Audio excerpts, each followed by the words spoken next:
Welcome everybody. So today I'm going to show you what I got up to today. One of my favorite things first thing in the morning is getting a cup of coffee. So I'm going to show you how to roast some coffee. First thing you want to do is turn on your stove. I'm using cast iron skillet, very heavy bottom one, bringing that up to temperature. While that happens, I'm going to measure out about a little bit over 500 grams of green beans. This is just a Colombian blend that I bought. I'm going to measure that up. Just over 500 grams, and then once that's all measured out, I'm going to start roasting it in my pan that has come up to temperature. So that's about 500 grams there, give or take. Make sure they're all happy, and then my pan now has come up to charge temperature. That's the beginning temperature, which is should be around 400 degrees. I don't have a digital thermometer, so I'm guesstimating here, but it's pretty hot, and it was smoky. So into the pan go the beans, and I'm just constantly stirring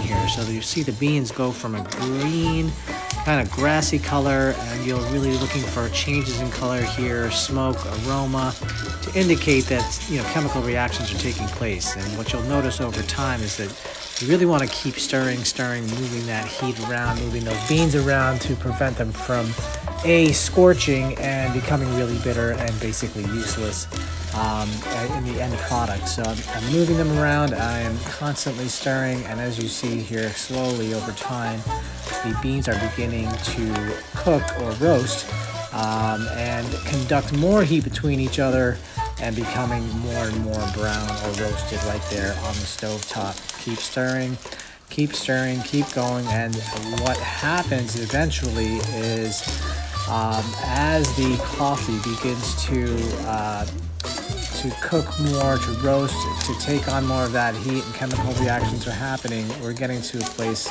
about 6 or 7 minutes in now, right before what they call first crack. And that is not dissimilar from what you'll hear as a popping sound, much like when you make popcorn on the stove. What's happening is that that bean is cracking, and it's releasing a lot of gas, CO2, that shell, the husk, and also releasing a lot of water vapor. After that, you'll dump your beans out. What I'm using is a colander here just to show you. You want to separate the bean from the chaff. And what I'm doing is just a swirling motion, tossing the bean, swirling a little bit more, and you'll see the separation of the bean from that chaff. I think I had moved those beans out just after the first crack, between about 9.5 minutes. And so I'm swirling here, trying to get those beans all separated out into a final product of roasted coffee. And what you'll see here, it's just it's fall in the Northeast here. It's not a super windy day, so you can also just blow on it to cool it down. It does two things: not only blow it down, but it degasses it. So onto a roasting pan it goes to further degas, and you just want to let your beans rest and cool here. And at this point, what I'm looking for are any variations, any beans that need to be plucked out by hand, either too dark or too cold.